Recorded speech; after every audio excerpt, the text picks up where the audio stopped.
Hey, what's up, everybody? It's Joseph Francis. I am here live in the studio. I am your host, along with other hosts that we are going to talk about and then introduce in a second. Hope you are good for the evening. Hope you are having a good time wherever you may be watching us. And hope that you're healthy and sports are being kind to you. Hopefully, you have a team that wins. If you're the Kansas City Chiefs, you are pretty happy tonight. Because you guys got everybody minus Jesus and Moses, in the words of Calvin the Great. And speaking of Calvin the Great is back in virtual land. How are you doing, my friend? I am doing well, just like P. Diddy said. I thought I told you that I won't stop. I thought I told you that I won't stop. The show must go on. The show And, must go on, and it is going on. yes, sir. Very much. And in studio, we have Heidi, who's here with me, and we are in the studio, as you can well see with all the colors behind us. Everybody. Say hello to the people. Hello to the people. Wow. Hello. How are you doing? How are you doing? Good. Good? Yeah. I could say that's not a bad thing. We got a really, really good show, and I think that one of the things that makes today a good show is that we're on time somewhat, and no technical issues from what we understand. So hopefully, if you are in the chat, first of all, hit the like button, subscribe to the channel if you have not yet. And if you're in the chat, please let us know if there's a technical issue, because why not? We value our friends and our people watching. That is a beautiful thing. So, want to put this out there and just say, for the record, that we are New York fans. We are totally in the mindset of New York. All of us have either been in New York a substantial amount of time, or we grew up the New York fans. So, today, the first thing that comes to mind is, as I mentioned, the Kansas City Chiefs, as of right now, have signed Le'Veon Bell. Now, that's big news because they were already favored to repeat as Super Bowl champions, and now the Jets have let the Kansas City Chiefs get a top 7 running back. He's definitely top 7, for nothing. And that's the subject of today's monologue. Legacy. So that's a beautiful word. It's a word that's given to sports franchises when they are doing well, when they create a dynasty, when there's some sort of dominance over the stretch of any amount of time. So in the 60s, the Jets were one of the premier teams. Everybody used to say, oh, you're playing like the Jets, like you're having the West Coast offense filled with bombs downfield. And they had a quarterback in the makeup of Joe Namath, who not only lived the part of the West Coast offense in launching balls downfield, they also had a star. To this day, he's revered in New York because, unlike many Jets quarterbacks afterwards, he delivered the elusive Super Bowl. As a matter of fact, it's the only Jets Super Bowl in the history of the franchise. Now, nobody on this panel and no host on this show and many hosts were not even alive when the Jets won the Super Bowl the last time. And what have they created since? A legacy that is nothing, emptiness, pure garbage. Because quarterback after quarterback after quarterback, coach after coach after coach, offensive team, defensive team, running back after running back, same story. Most of the time not making the playoffs, most definitely never winning a Super Bowl, and not even having a winning record. There were some glimpses, Mark Sanchez in the late 2000s, taking us to the AFC Championship against Oakland. We thought we were going to make the Super Bowl that year. That looked promising. Herm Edwards delivering his famous playoff speech because he was such a good inspiring, motivational speaker. But never a real feeling of there being a Jets Super Bowl team. So what happens? The dreams that us New Yorkers have of having the Giants versus Jets probably is never going to happen in our lifetime. May it ever happen? We have no idea. We could see all Los Angeles, except that the Los Angeles Raiders have gone to Vegas. So now there's one team in Los Angeles by the name of the Chargers. Oh, wait, no. There's the Rams. So they still could have a all Los Angeles Super Bowl. The Jets have created no legacy and yet again have squandered away possibly ever getting to that point. They put all their faith into Sam Darnold and gave him a running back, a top 7 running back. Gave him no defense, gave him no offensive line, no weapons to speak of through the air, and basically a coach that doesn't deserve to have the reins of coach due to no experience and due to him getting the job because he was friends with the GM. That's pretty much what it is. And they admitted as much in the press conference to begin this season. We're looking forward to this season because my good friend and I are now on the same side. Well, here's the problem with that. Jets fans are tired of it.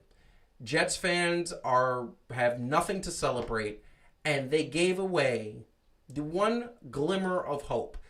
And why wouldn't they? Why would he want to stay? This team is 0-5. He's not going to win anything here this year, certainly not. And he's getting up there in age, especially for a running back. He's pushing 32, I believe. And 32 for a running back is like 40 for every sport. So you look at that and you say, yeah, he wanted to get out there. And now he's going to win a Super Bowl because with that team, that coach, that infrastructure, this team, the Kansas City Chiefs, is going to repeat as Super Bowl champions. They already had one of the top 2 quarterbacks in the league and top offensive lines and top defenses and top wide receiving core. Now they have a top running back. So we look at their Jets and we look at all of the things that have happened. And we see that this is the first topic. The Jets saying goodbye to Le'Veon Bell as Adam Gase looks at him and smiles. So I'm going to throw it to Calvin first. What do you have to say about the Jets? Can you excuse their behavior? No, I can't excuse their behavior. This ranks right up there, like even trying to muster up the words that I'm a Jets fan or a Jets supporter or even a Jets sympathizer at this point is kind of futile. And it's just amazing to me how they can't get it right. I feel like they gave up, right? That was the question. Did the Jets kind of give up with this? And I feel like they gave up on football in general. Like I can't understand why they make the moves that they make. They don't seem to be logical at all. And I don't really know if there's a point at this point to anything that the organization is doing as a whole. It's my earring. That was Heidi's earring, actually. That was just an emotional. That was an emotional thing of her being super upset at the I was vigorously shaking my head. She was literally going, "This is so sad," and then the thing just hit the floor. That's like Kevin Hart being petty and taking his ex-wife's earring backs. That was very funny. Couldn't agree with you more, Adam. I mean, Calvin. Wow, Adam. I got Adam on the brain. We look the same. Don't we all? Don't we all? Calvin, couldn't agree with you more. The fact that they are a Jets team that constantly puts up losing seasons is hard. You know what it reminds me of, and you know what's amazing about that? They have the same colors as a certain Philadelphia Eagles team, right? Right. But you guys won a Super Bowl 2 years ago. So what do you have to say about that? Here's some fun facts. So New York collectively is like 0-10. Yes. Like both of our teams, right? Is 0-5. It's super stinky. Here's some fun statistics. If you look at passing the ball, right? If you look at the 28 quarterbacks that have had at least 4 starts this season. The Jets are in last place, aren't they? No. This is so painful. So the Giants are, again, out of 28. The Giants, Daniel Jones, is 26th. Wow. The Jets, Sam Darnold, is 27th. Guess who's 28th? I'm going to go Carson Wentz. Yes, that is correct. That is correct. I'm going to go Carson Wentz. Eagles. So So I am in Jesus. just. Do you understand the vigorous head shaking now? It's just Wow. so much despair Yeah, this is for this, me. let Having me- a hard time. I feel like this is why Tom Brady needed to get out of the Northeast, because it seems like, I mean, we got the Bills, which, by the way, we're going to talk about a little bit at the end of this. But Plus, it's like, anything goes in Florida. And so I any- think he needed to get his freak on. big mouth shout out there. That's such a good show. Anything does go in Florida, and Nevada apparently. But that's the point. The point is like all of these quarterbacks that were supposed to be so good a year ago, so good. Daniel Jones had a nickname given to him, Danny Dimes. Sam Darnold was like the number 2 overall pick, I believe, or number 3 overall pick. You're number 3 overall pick and you're a quarterback. You're supposed to be decent, at least. And then Carson Wentz, you let Nick Foles go to the Chicago Bears, who might be in the Super Bowl against the Kansas City Chiefs, and you keep Carson Wentz because he's supposed to be the second coming of Tom Brady, or even Joe Montana, or even Steve Young, and he's number 29 behind these bums. So what's the logic behind getting rid of Bell? It's like, we're not going to get him the ball anyway, so I'm very glad you asked that, and I'm gonna literally just say we're gonna get Calvin back here in a second, but they did try to trade him. The New York Jets did try to trade Le'Veon Bell for the simple fact of one reason, and that one reason was very simple. That's his contract. 4 years, $52 million. Nobody wanted to give an aging running back that type of money. He's still, in my opinion, and many people's opinion, top 7 quarterback. But that's the numbers. 4 years, $52 million, signing bonus of $8 million, average salary of about $13 million a year. They tried to trade him. Nobody wanted to take on that contract. So what did he do rather than let this man play and finish out the season, or wait a little while and see if maybe they could get something a week from now or 2 weeks from now, even if it's draft picks? They let him go. Now, the only thing that would make this right is if he pulled a Tingus Pingus where he said, I don't want to play for you guys anymore. If he said to the Jets, I don't want to play for you guys, I'm sick of this, I want to get out, and he maybe had an argument with the coach, then you let him go, because obviously he's going to be a problem in the locker room. I haven't heard that, though. Did you? I haven't heard that. Calvin, have you heard that? I have not heard that. Also have a good analogy for what the New York sports teams are, and maybe even Philadelphia. They are the football version of, how they have those things where it's like, if this was a real person. So if Good Luck Chuck was a real person, New York teams and Philadelphia in football would be that. Yeah, exactly.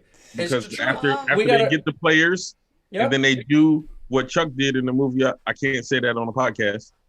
Those players go on to find their true love. Yes, they do. And do well in life. Yeah, that's what's going to happen with Le'Veon Bell, because he's going to win a Super Bowl with the Kansas City Chiefs, or he's going to be in the Super Bowl. Like, and to me, either is 10 times better what you would have been doing there. And another analogy, even though it's the wrong football team, I don't know how Washington crept up in here. Arlene saying Washington is playing merry-go-round quarterbacks.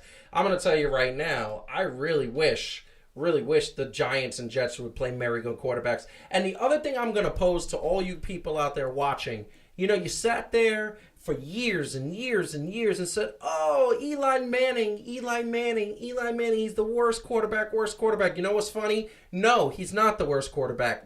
Sam Darnold and Danny Dimes, joke, quote unquote, these are the 2 worst quarterbacks. Now, the only thing I'm going to say, this is what I'm going to say, neither one of them have offensive lines. So that might be the saving grace, that if they get an offensive line and they produce, then they will be able to look at every single person that doubted them and say, told you so, I'm actually pretty good. So we're gonna move on here, and really quick just say a big shout out to everybody who is celebrating their 40th birthday. It's like the generation is happening here. I celebrate mine in December. A good friend of ours in November, but today's a birthday is a friend of ours, Nina, who's celebrating her birthday. Calvin celebrated it last week, as we said on the show, we had Gloria and Jenny, all these people that celebrate happy birthdays. We're all turning 40, so like we're getting old. And Heidi is not. She's like 35 or something.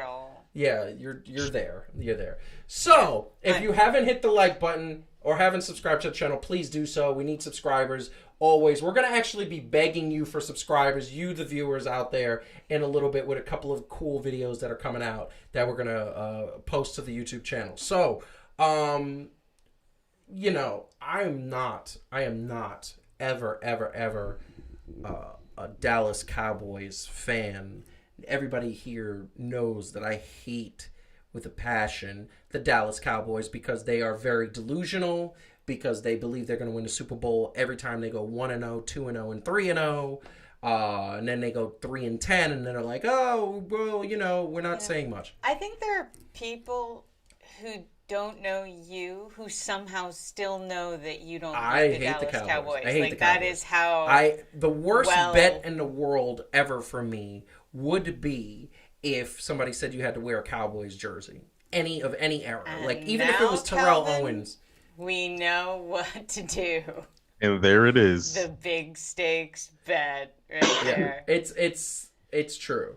I'm going to get him a t-shirt that says the Cowboys are America's team, and then he has to wear it like the next time we have a really good bet. Look, I'm going to tell you, it is a little bad. So that being said, you can make me wear one that says Bailey is the best wrestler. Well, we tried that last week, and you were like, oh, and you did agree to it, by the way. You did agree to it. I know, but I won the bet. Yeah, did you win the bet? Well, wasn't it the Lakers? What were we betting? Calvin, what were we betting? Oh no. No, it's baseball. Oh no, I lost the bet. You lost the bet. But I didn't know I was making a bet. I think this is such BS. No, I said something, and then after I said it, you turned into a bet, which is just not how that works. Listen, no, that's not true, because we asked you very clearly. We said, hey, do you want to bet? There's a lot of peer pressure. A lot of people were saying things. That's not there was a lot of yelling. I felt intimidated. We are older than her, so I think she felt intimidated. That's true. I mean... Hashtag me too. What the hell? Listen, all the men just ganging up on the. That's not true. Nah, that's not true. It's really that's not true. true. You are your own well, woman. I'm not Part of Me Too moment is being your own woman. You made a bet on your own accord. First of all, I got like harassed into making a bet, but I'm not paying for that shirt. So y'all make up like a GoFundMe or something. No, we were gonna buy it for you. That's what we said, and then you're gonna wear it. Bake sale. You're gonna wear it for the entire show. It's gonna be fantastic.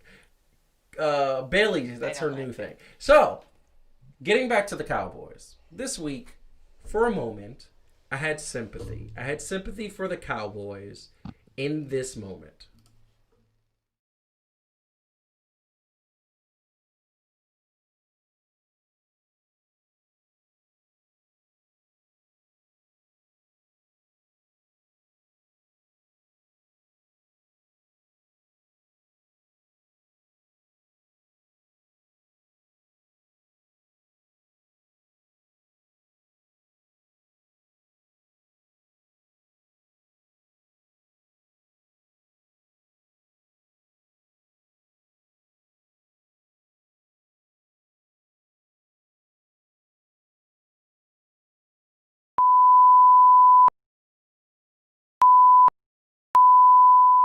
So that was the moment where, for a moment, I literally said to myself, this could be a moment where I feel bad for the Cowboys. I mean, this was a situation where this was the moment that the injury happened. He has a broken ankle, and from what I understand, broken ankle that. Broken ankles normally is 3 to 6 months. I mean, you're looking at that, especially when you're trying to get back to his position. But the fact that, we were at that happened, I've said it a million times on the air. I would love if Dak Prescott was our quarterback in New York, in one of the teams, because I actually like Dak as a person, and Dallas does not appreciate him. And he probably was going to sign somewhere else because they weren't giving him the money that he needed to get. that's not going to happen now because now the Dallas Cowboy fans, the ownership have come out during this gruesome injury. They've said, this is our quarterback. They've said, we're not letting him go. He will be back in a Cowboys uniform. We're going to be here with the rehab. And Dak has put out several tweets saying that he is good right now.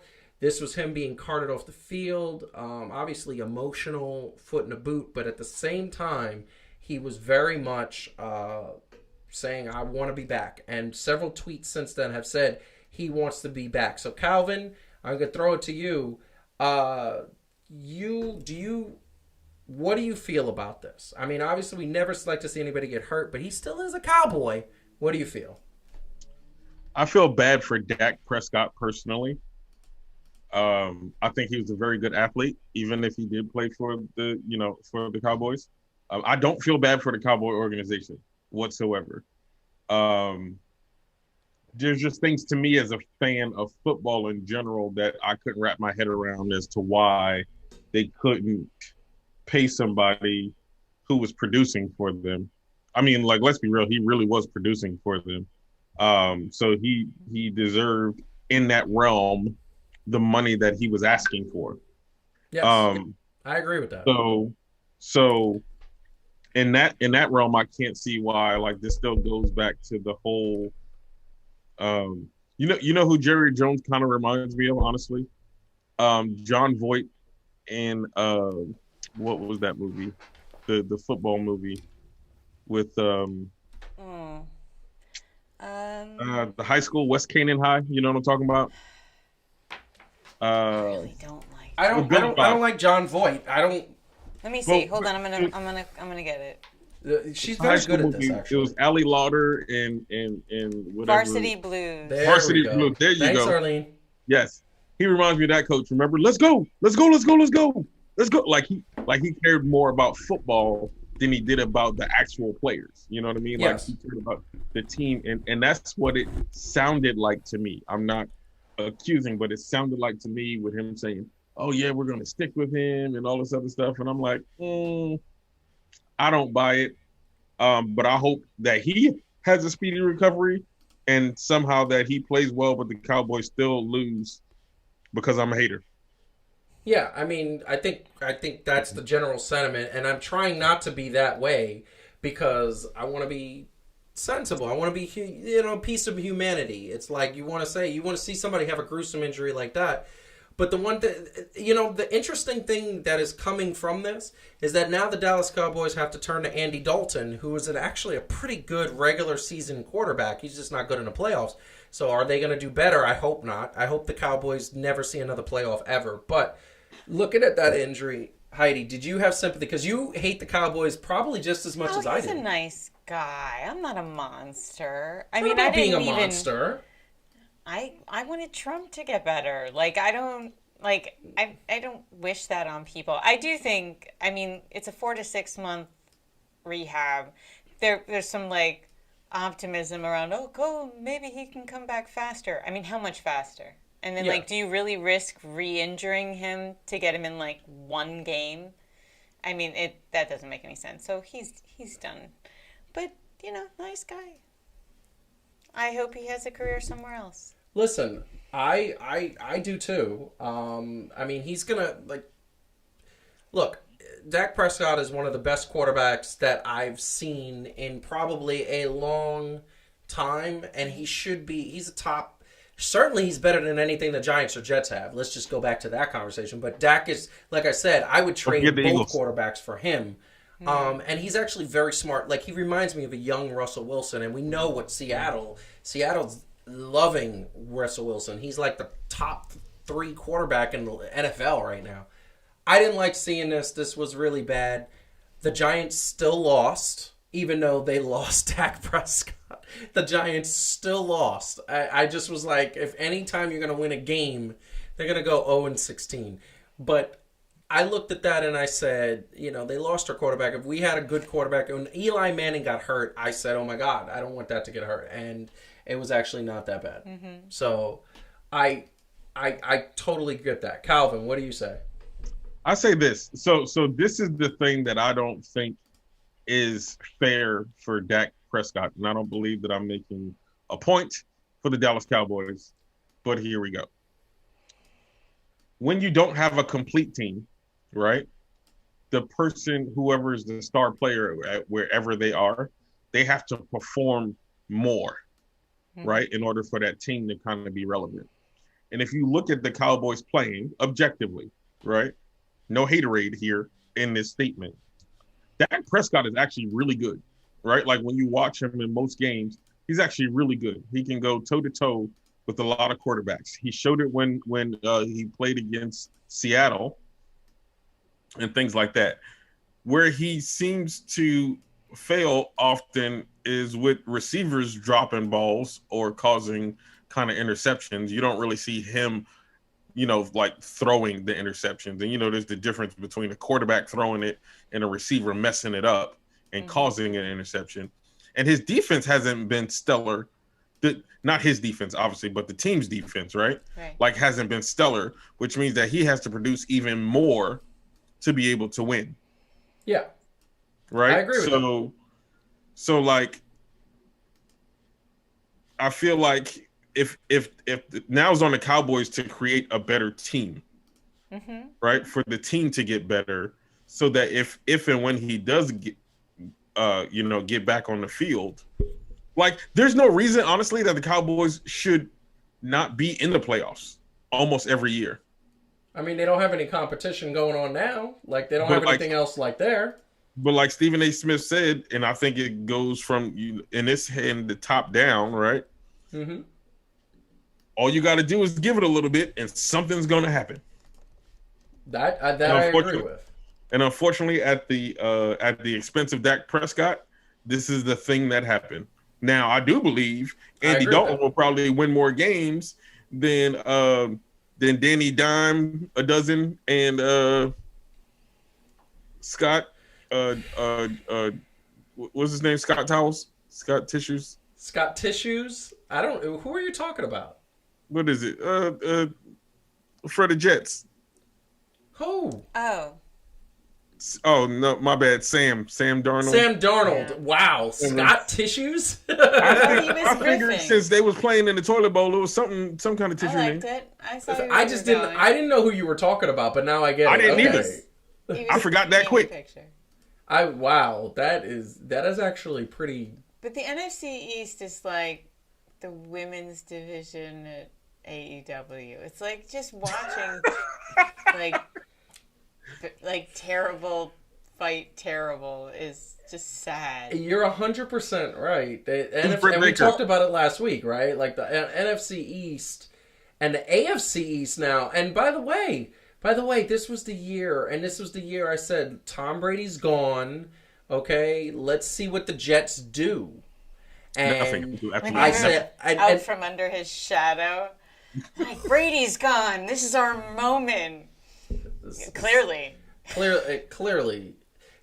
it's not their moment because the Patriots are just as good as they've ever been with Cam Newton, even though he's testing positive for COVID, and the Bills are like the leading division. The Bills, because that's the only team the New York squad has. And coming soon on that, we have a first take from extra point from Calvin on New York sports, because it is really sad. It is really bad. Dark times.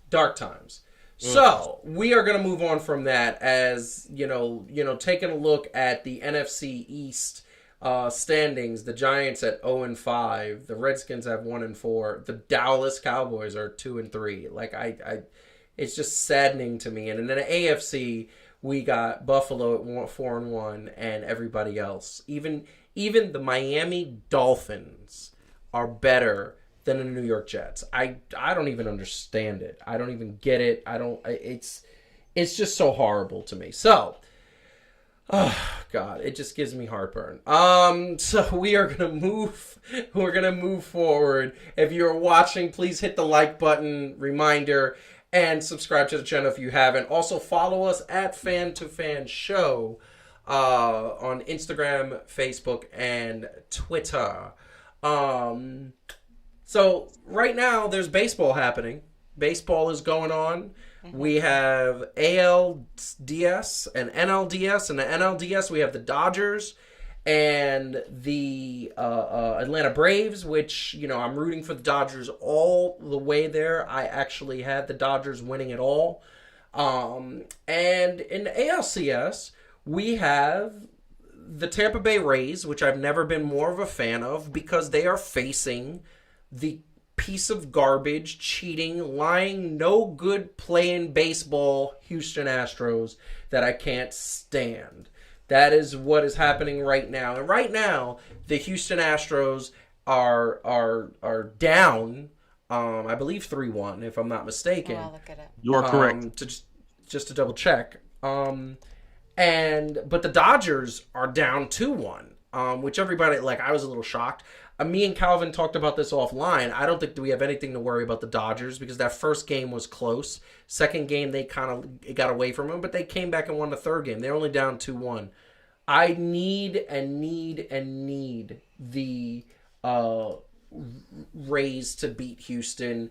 Heidi, what do you think about that? Let you go first here. How much do you need the Rays to beat Houston? Oh, how demoralizing. If you ended what has been a really demoralizing season in baseball, where they took them forever to get their you-know-what together, and then there were all these opportunities to do cool things, and they didn't do any of them. They didn't do anything, no. And there's one disappointment after the other. And if you end this by those pricks winning, I think a bunch of us would just might be like I'm taking a year off. Because that's just, you can't have the bad guys keep winning. Except that you can and by wrestling they're rules. the heel right now. They are. They're the Brock Lesnar of frickin' baseball, where we're all like, stop, make him go away, and they won't go away. So they really won't. They really won't. I mean, it's really sad. Very, very sad. Calvin, Brock Lesnar of baseball? I would go more of the ultimate opportunist edge of baseball. Really? No, because we like the edge. Yeah. No. But what I mean is, I don't mean from a liking standpoint. I mean from the storyline standpoint of how he would always find the weaselliest way to win. The kind Remember? Of heel Edge was. Yes, the kind of heel he was. Remember? I get what you're saying. Yeah, I get what you're saying. But here's my thing, and this is the thing that I'm going to say time and time again. They weren't good. If you needed to cheat and that's the way you needed to win, that means you knew you were not a good team. You were not good enough to beat the teams you were facing. So you said, I'm going to cheat. Now, I understand, do whatever it takes because you're a competitor, but that wasn't what happened. That's not competing. That's not competing. That's Edge versus The Undertaker. Yeah, well, they were cheating. And if they come out on top, like the Rays beat the Yankees, I knew that was going to happen, but it was heartbreaking still. However, I gotta root for the Rays. I need the Rays to play the Dodgers in the World Series, and then I'll root for the Dodgers because I want Brooklyn to, I know it's the Los Angeles Dodgers, but they were the Brooklyn Dodgers. I want Brooklyn to I'm in the have that. Anyone but the But the Astros. Astros. Literally anyone. Well, I'm not gonna. I don't want Atlanta to win. And now we're just come talking. on. You're going to act like that's the same? Listen to me. If it's Atlanta and Houston, that's my word. That's just as bad as the Phillies versus the Red Sox. Then you're just hoping a sinkhole opens. Yes. Hold and on. Yes. Hold on. I'm hoping they both test. Let me not go there. How is Atlanta as bad as Houston? I don't know. Okay, so first of all, and this is the way I'm going to say it. I'm interested in this is what I'm going to tell you. Mm-hmm. The Braves, do you remember the 90s, Calvin? They were beating the brakes off the Mets constantly. Yes. I'm not going to root for a team that beat the brakes off the Mets. That's like I might as well root for the Red Sox. Okay, but they beat them fairly. Yes. Like the Braves had actual, when you look back on it, yes, I get it. As a fan, you was like, yo, I don't like the fact that y'all are beating my team. But come on, they had Chipper Jones and help me out here. Other Series. people. Smoltz, right? Was the pitcher? I get it. No, Smoltz and Tom Glavine ended up being on the Mets on the 2000 team. So and even Chipper Jones named his son after Shea Stadium. He named his son Shay something or O'Shea or something like Well, that. no, that's Ice Cube. No. But I think it's it's the same. So, but which is awesome. I just look. Dodgers need to beat the Braves, and the Rays need to beat Houston. Yes, I get what you're saying. If the Braves were playing Houston, I want anybody but the Braves. It's like Donald Trump. I want anybody but Donald Trump. Exactly. Yes. Never. Can we there's never Trump. Like, that's a movement, and they're like, we should do, like, never Astros. Never Astros. Screw this We need guy. to hashtag never Astros. God like, can we damn. please make that a thing? Mm-hmm.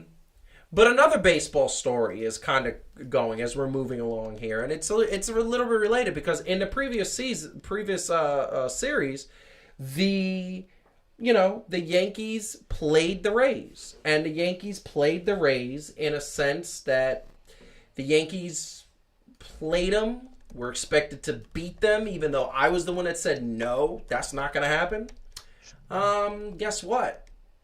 They lost, and the coach, Aaron Boone, has said, management has said he's going to be back. After a play where he was in the, essentially put his closer in the 7th inning, he put Aroldis Chapman, came in a 2-out situation where Zach Britton was rolling. Zach Britton had struck out 2 people. He comes out, gets out of the game. Chapman then proceeds to go 2.5 innings, and they lose the game. And I say to myself, why is this coach keeping why is he keeping the job? He's not doing a good job. They haven't made it past the first or second round of the playoffs every year he's been the coach. Why is he not being fired? I don't get it. That being said, would you fire him? Calvin, I ask you that question. Hell yeah. That's a very simple answer. Like, I mean, I don't know what to say. Like, I'm not gonna reiterate my extra point, but yeah, I don't get the decision making that seems to happen as a New York sports fan in general. But we're gonna stick now with the Yankees, right? That was mind-boggling how he made that decision. I just feel like, and we know this, right? As New York fans, we're going to be extra critical on our team first before anybody else can. Mm-hmm. And I don't get how you can sit there and make those kind of. That wasn't even a mistake. I don't even know what you would call that, but like that's not even of all the New York teams. That's definitely not Yankee culture. Like you can say what you want to about them buying the players and all these other things, but they usually find ways to win or at least try to be competitive. But I don't know what's happened since the last World Series. It's been like shame after shame after disappointment after disappointment. And he definitely needs to be fired. He needs to be fired because he doesn't know how to play baseball. I mean, I look at the Yankees and I'm like, George Steinbrenner would have fired him so many times. There's so many issues of that it's just like where you look at him and say, do you know how to coach baseball? And he played baseball, so like he knows, he has a history. It's not like he's done horribly, but he gets to the playoffs and he overcoaches, he overthinks, and I think it's because he doesn't want to lose the job. He loves being a Yankee manager, but like you're not doing a good job. He should have left Zach Britton in there. He should have brought Chapman in the 9th inning the way you do a closer. I didn't understand the day before. You know, he had some person pitching that I don't even remember, and then he brings in J.A. Happ, who proceeds to give up 5 runs, and his answer in the post-game press conference is, well, we felt like J.A. Happ was going to be a better matchup. It was going to be better. He said the same thing about Chapman. Oh, it's going to be a better matchup. Yeah, this is what it was going to be. And that's what he does all the time. Mm-hmm. Like, it's ridiculous. I'll let Heidi get in there. Talk to me. You know, like Charlie Murphy would say, someone's got to go. Somebody's got to go. Someone's got to go. I mean, you have a team with that much talent, and you can't do better. And I think, you know, he's been the Yankees manager for 3 years. 3 right? years, yep. And they're not all horrible years, but they're not like... They're making the playoffs, but this team was never designed to make the playoffs. This team's supposed to win the championship. Exactly. That's what, like, so. And then they have an 11-10 record in the playoffs, right? So they're not, like... So they're not so clutch. There's something's wrong. And when you look at it and you don't say, like we've been saying about some of these other teams, that it's the talent that's the main problem, right? Yeah. You just don't have the guys. That's not the case here. So It's true. Then you look at the manager. I mean, And- who else do you look at? And 3 years ago, here's the excuses. Rookie coach Sure. doesn't really have, these are young players, they need to learn how to play the game. 2 years ago, we don't have our big bats, 2 of them were injured. Okay. Last year, once again, we There's don't have always our big bats, plus some of our pitchers were injured. This year, our pitchers are injured. So here's my point. At what point do you say, okay, stop with the excuses. You still had a pretty good team who actually was playing really well and you flubbed it up? Yeah. That's simple. This would be the time that I would say that. I mean, you do that. So the question, Calvin, would you fire him? Doc Rivers got fired. You said you would less. fire him already. Yes, I would fire him. And here's for you guys out there listening. The bottom line is this. Take a drink. That's right. The bottom line. Everybody who watches this show should make sure at all point that they have some sort of a shot of something. Because I say bottom line, or Calvin says bottom line. Anybody says the bottom line, or that being said, you take a drink. Mm-hmm. Yes. Go ahead, Calvin. Now, I will give some validation to this. When you spend the amount of money that they spend on some of these guys, right? It does lend itself to say, where is that going to affect you as a team? It's going to affect you when you start getting to, and I don't want to use the word lesser players as if anybody on the team is literally lesser than anybody else, right? Yeah. But when you have your star guys, right, and then you have, I don't want to say role players either because baseball is different, right? Everybody contributes.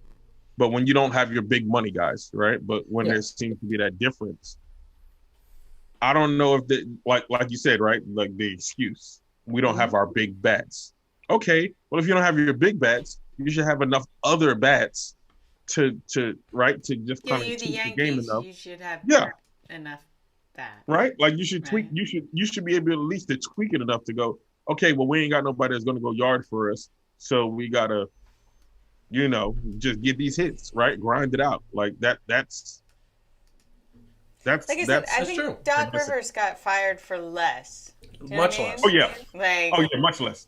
Much less. So, And by the way, Steve Ballmer is a nicer owner than the Steinbrenner. So that's why I'm just like, why is he not fired? Like, this is a point. Well, you have and by the way, the one thing that I'm gonna say from a talent perspective, Gary Sanchez is another one. In the words of Charlie Murphy, has got to go.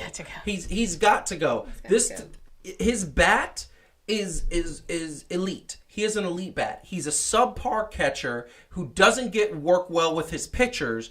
All the star pitchers that have pitched on the Yankees want to pitch to the backup pitcher, to the backup catcher.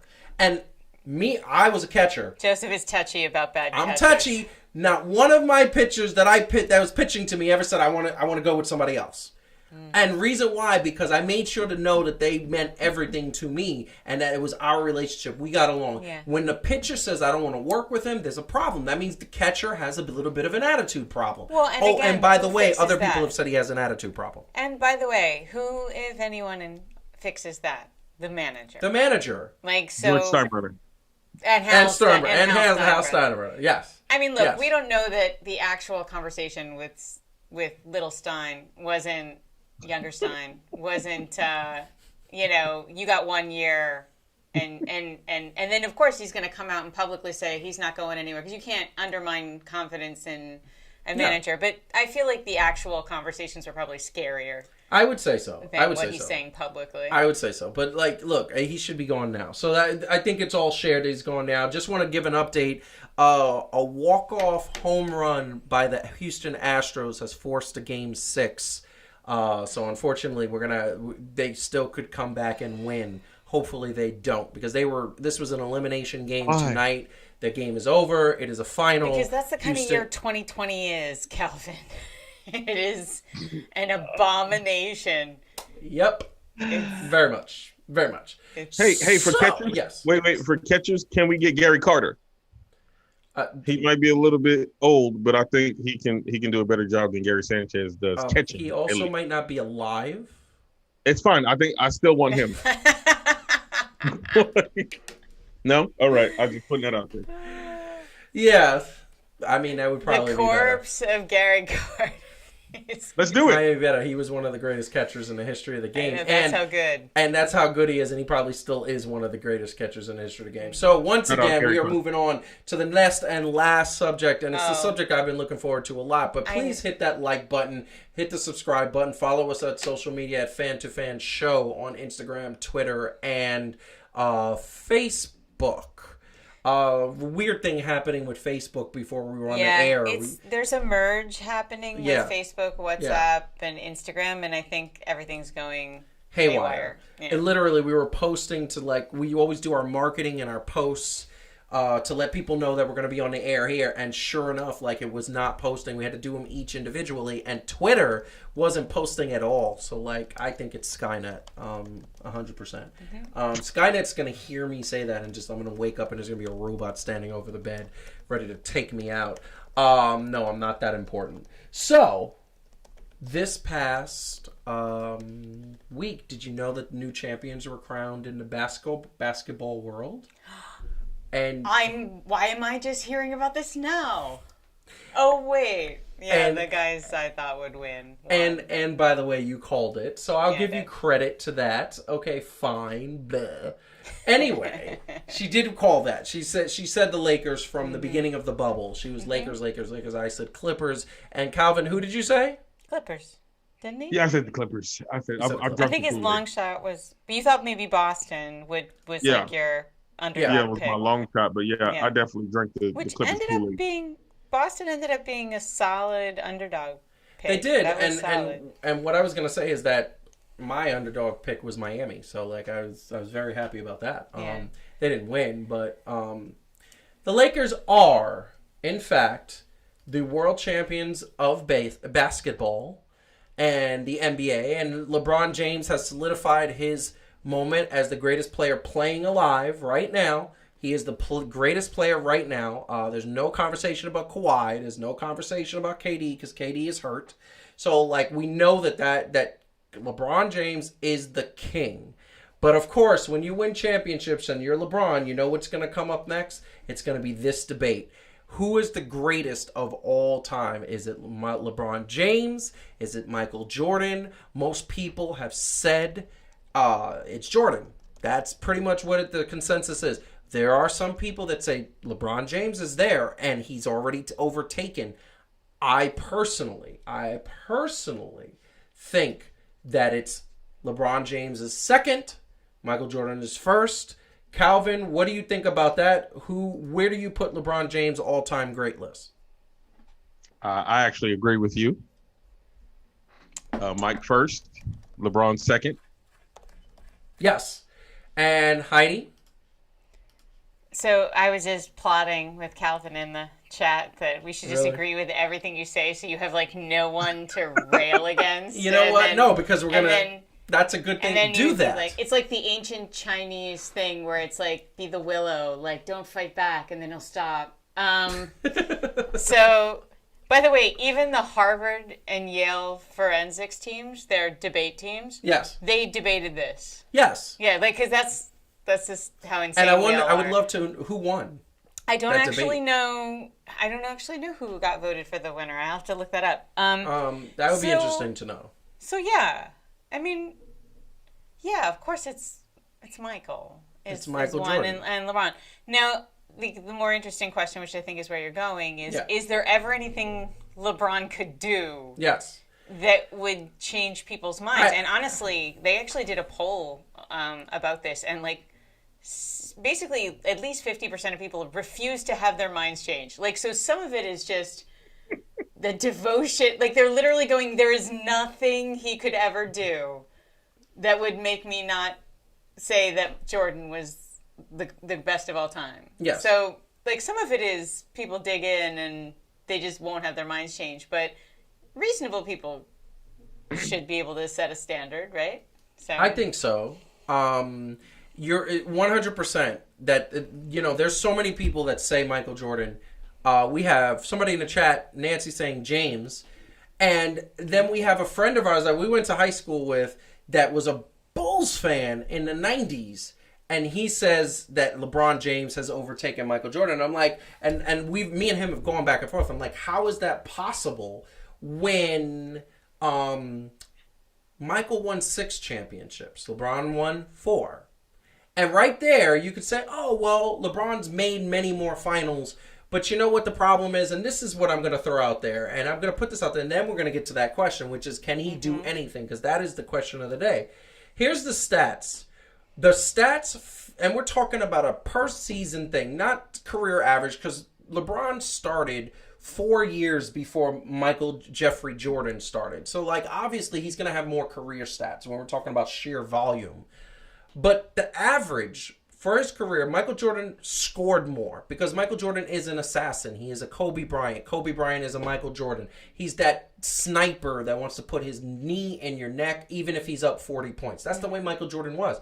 We saw the documentary. He has a sickness when it comes to competitiveness, which by the way has served him well, clearly. He had way more assists than I thought. I thought he was like in a 3 to 4 assists a game record. But no, he was 6. LeBron had more rebounds. LeBron had more assists because LeBron plays more of a Magic Johnson type basketball where he's passing the ball first, and then if he has to dominate, he'll dominate. But this is the bottom line, okay? The finals MVPs, every final that they both have played in, they've been the MVP of, okay? Michael Jordan, and that's actually reversed. Michael Jordan has made 14 All-Stars, whereas LeBron James has made 17, and LeBron James has 5 MVPs. Michael Jordan has 4, and that's only because one of those years was the year that Karl Malone got the MVP, and he was like, no, I should have won that, and Karl Malone got it. But here's the bottom line. That finals record, like, you made 8 straight finals, okay? Then you took a year off last year, and then it made a 9th one. In your career, you've made 11 finals, okay? You've been to 11 finals. You've only won 4 championships, okay? And I forget about the years that he lost to Golden State because they were a better team. He should have lost. Forget about the year he lost in 06 to San Antonio because at the end of the day, San Antonio was the better team. They were in the middle of a dynasty, and that Cleveland Cavaliers team only made it to the finals because of the simple fact that the Boston Celtics and the Detroit Pistons had injuries and were just not where they needed to be. And Miami, Shaq was a former shell of himself after the championship they won in 2005. So, there are still 3 different years that you should have won and you didn't. And the most blasphemous year was when you let Dallas run all over you. You let Dallas run all over you. A Dallas team that only had Dirk Nowitzki. Yes, they had Sean Marion. Yes, they had a couple other players. Yes, there were other players that were pretty good on there. But you had Dwayne Wade, who was a first ballot Hall of Famer. You had LeBron James, who was a first ballot Hall of Famer. And you had Pat Riley basically calling the shots, Eric Spoelstra being the coach that he is, and Chris Bosh, who probably will make the Hall of Fame, not first ballot, but he probably will make the Hall of Fame. You had all these pieces, and you didn't win, and it was because of one reason. And this is the damning fact, and I will let it go to you. The damning fact is that LeBron James choked in that finals appearance. When did we ever see Michael Jordan choke? Never happened. He lost series, but he never choked. He never lost because of him. All right, I'm going to devil's advocate just for the sake of making you happy. Really? So you have something to argue. Happy. There's a couple other ways of looking at that, though, which is LeBron took 3 teams to the play. 3 teams. Yes. Michael was always on 1. Yeah. So think about, I don't know, what's the thing that you always talk about? chemistry, Uh-huh. right? Mm-hmm. So when did LeBron ever have, until now, his Scottie Pippen? That he had did. all the time. No, that he Yes. had for years because he kept moving He teams. did. He's moved to 3 teams. Here's the thing. No, a Scottie Pippen. Scottie Pippen, you know why he never had it? Because he was making the choice to move teams. That's fine. That's but his I'm saying choice. If you, Michael Jordan but then never blame left. him for good and bad decision making. Michael Jordan made lots of craptastic decisions. I mean, he stayed with the Bulls, and that made so you want to discount the fact that. Look, by the way, I still think Michael's the best. So I Yes, just you want to do. be clear. I know, I'm just trying I know. to like give some debate to this. So you want to discount Calvin's the like fact that he's texting been. in the chat. You want to discount the fact that he's been around longer, right? And I'm back like, well, you can't count it because he's had a longer career. You know what? He's had a longer career. I mean, you actually should maybe give the man some credit. No. For So the fact here's that the thing. And this is the thing. For anybody out there who thinks that for 1 second I'm not giving LeBron James his respect, the fact that he is number 2 on my all-time list out of 17,000 players. If somebody told me, Joseph, you are the second best filmmaker, producer, director of all time, you think I wouldn't say thank you so much? I appreciate the respect. How did Michael react when one year somebody said there was a better player named Karl Malone? He got upset. You know what he did? Oh, he did it. But he you know got what's upset. He didn't graciously thank everyone for choosing Karl Malone instead of him. You know what the difference is? The difference is that Karl Malone was playing in the same league. They were playing at the same time. No, there's no difference. You cannot go and chase ghosts of the past because Michael Jordan can't play now. He's in his 50s. He's not as... I'm just saying. So my point is the only way he can be better than Michael Jordan is by making a Space Jam movie, which he's doing. Obviously. Okay?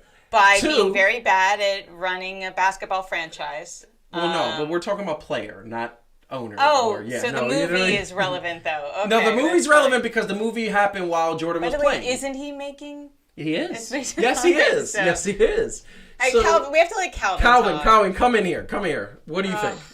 We're just going at it. So do I think that Michael Jordan is the greatest of all time? Yes. But here's the deal, though.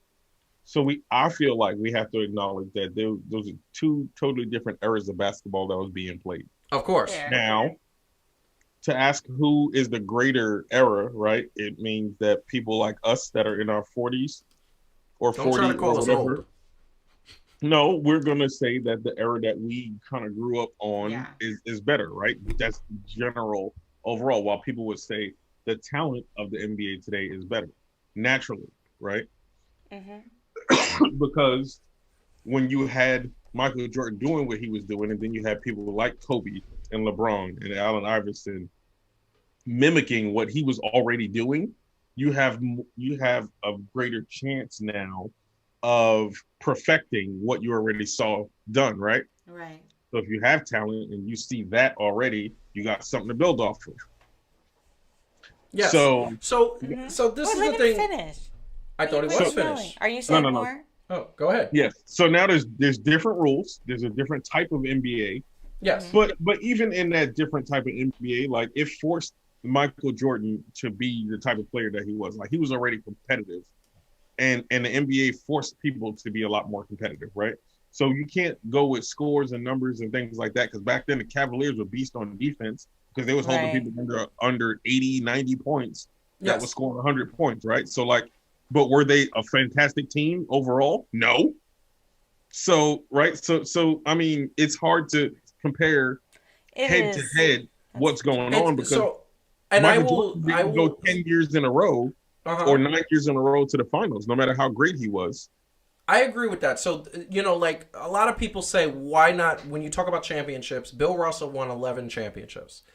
And I defunct that argument immediately because when Bill Russell played won 11 championships, there was probably 2, maybe 4, maybe 5 guys in the league who could play on his level. The competition, the level of competition in the 60s in basketball wasn't what it was. If you took any one of those NBA teams from the basketball era in the 60s and brought them to a park in New York City, they would have got trounced because the athleticism was a lot better.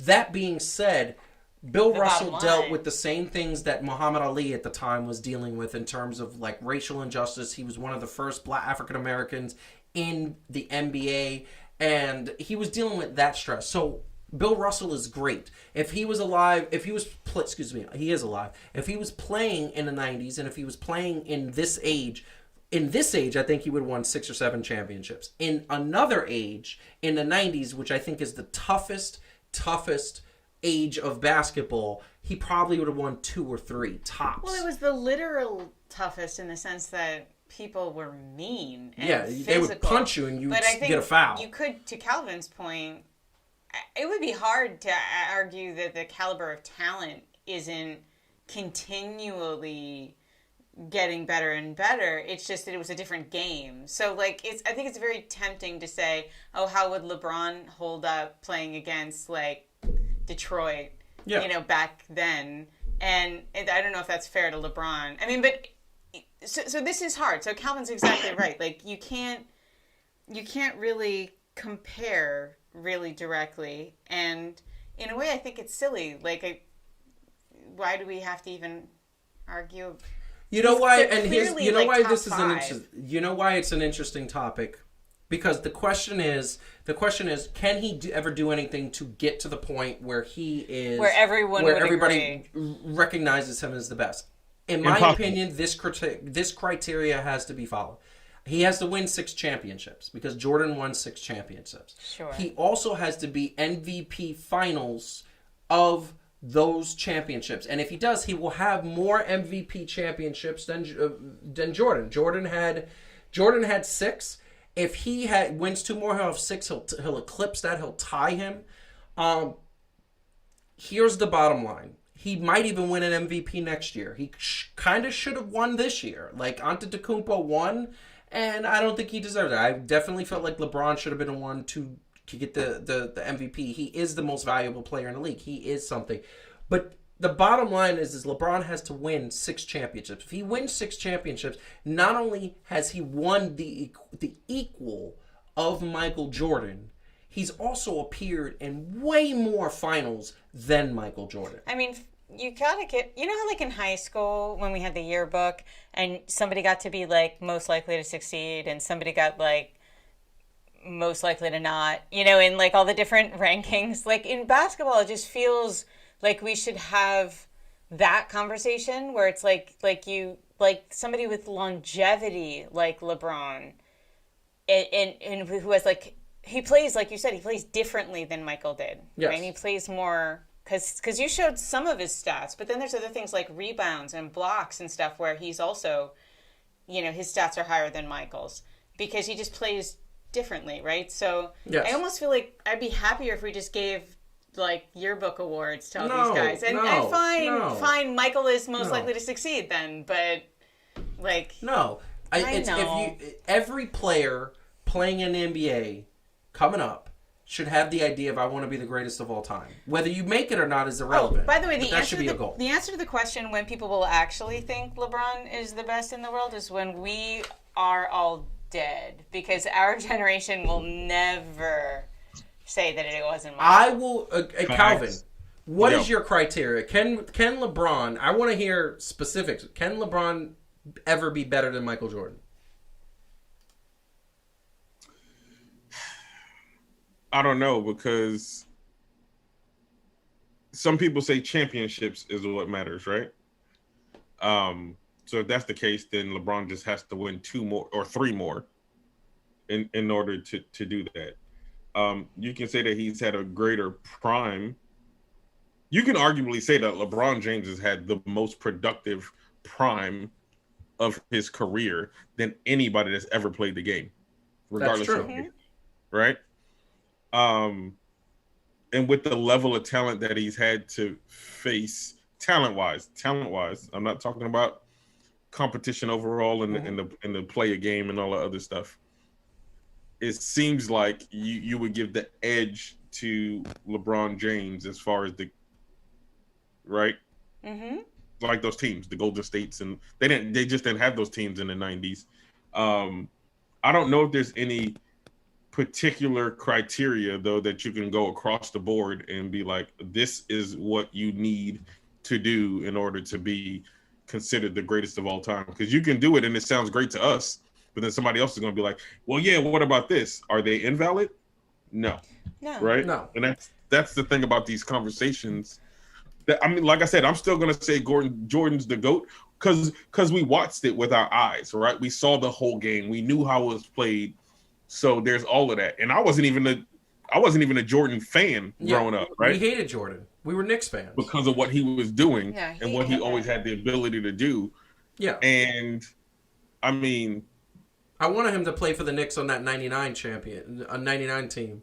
Because there was James Dolan was trying to get Michael Jordan on that 99 Knicks team that went to the finals. And the problem was the problem was that they had Latrell Sprewell signed to a contract, and Jordan and Don Nelson were good friends, and that was right after Latrell Sprewell choking the crap out of his coach, literally. So at the end of the day, Michael Jordan didn't come, and that was sad because that probably would have been a championship. I will tell you, the one thing I will say is that the age of error, we're going to say this and then head out, but the one thing I will say is that the age of error that it is now, yes, the 90s was tougher, the 80s was tougher. The one thing I will say that is tougher now is that you are able to prepare and really zone in on your opponent, like footage broken down, like 2 and 3 minute clips of, wait, how do we defend this guy? How do we defend that guy? The analytics, the statistics, and the scouting is 10 times better than it ever has been in every game. Plus, you have all the luxuries that you didn't have back then, so probably easier to get prepared, you know? Yeah. Jordan, to me, is going to be the GOAT until somebody goes 7-0. Or somebody does what LeBron does, which is so many finals and win 6, maybe 7. And then I can take a look at that and say, you know what, gotta take a look, and honestly, he's the GOAT. But Jordan's the GOAT. And LeBron gets all the respect in the world because he is number 2. He's doing what he's doing at the age he's doing it, for the longevity he's doing it, and it is pretty amazing. So, Calvin, what do you want to say to the good people so we can get out of here and let them go about their evening? Hey, had a great time in New York. It was always great being back home. Yes. Hopefully, if things go the way that we like it, we'll be doing this a lot more often. But always enjoy it no matter where I am. And, just, stay safe. Keep your thinking caps on. Stay tuned for everything that we have coming out on Execution Entertainment, because we got this and we got other things. Like, share, and subscribe as always. And as always, we love you, not just as hosts and people who watch, but as one fan to another. Nice. Love it. That was perfect timing. Perfect timing. And Heidi? Tune in next week when we argue about whether or not Magic Johnson or Larry Bird is number 3. That's horrible. No, so that's horrible. That's so horrible. That is so horrible. I just want to say Calvin is cracking up. That is so horrible. I don't even believe it. I just keep it going. I just want to acknowledge the Space Jam New Jersey is poo-poo. It is just trash. It goes on the next trash bracket. It looks like the New Jersey Nets jerseys that just came out, that the Brooklyn Nets are paying homage to New Jersey Nets, that it's this really fluorescent blue. I don't understand. First of all, that is not normal, because if you are from New Jersey, you celebrate getting out. Yeah. You don't look back and you go, hey, remember when we were in Jersey? Do you realize that in every direction, the way you pay on every bridge and tunnel is to get out of New Jersey? Like, if you're going into New York, you pay to get out of New Jersey. If you go to Philly, you're paying to get out of New Jersey. Yes. There are reasons for this, people. That's coming from a person who... I don't look back. Yeah, that's coming from a person who grew up in I ain't going back. I ain't going back. She ain't going back. No. So, want to thank everybody for coming over and joining us tonight. Definitely was a pleasure. We are your hosts of Fan for Fan. We're going to be back next week. Calvin will be back in Washington. And we will definitely keep having good topics like this. Want to say really quick, give us an update on 3 Things to Do. When is that coming Oh, back? I don't know. When Yeah, we what do you settle mean? down. Wow, that's horrible. You know, sometime probably in November. I would say so, yeah. No, November is actually when it's going to be season 2, because we finished season 3 with a really cool episode of really kind of confounding on your book, which is how to get people how to ask people for and help, get them and for help, and how to get them to give you the help that you need. So that is really good. But 3 Things to Do will be back in November. In the meantime, we will be back next Thursday at 9:00. In the meantime, we're gonna have an extra point from Calvin critiquing New York sports. We filmed it today. He went in on New York sports, so that's gonna be fun. So definitely take a look at that. We're also gonna have an extra point for the wrestling fans out there, where we are literally gonna talk all things wrestling that are going on now. That's gonna go up in the next couple of weeks, and then some subscriber videos. We need you to subscribe. So once again, hit the like button if you haven't. Subscribe to the YouTube channel. And please tell a friend, share out, if anybody you think would enjoy us. Follow us on social media at Fan2Fan Show on Twitter, Instagram, and Facebook. It's been a pleasure. Thank you so much. Have a good night, and I hope to see you soon.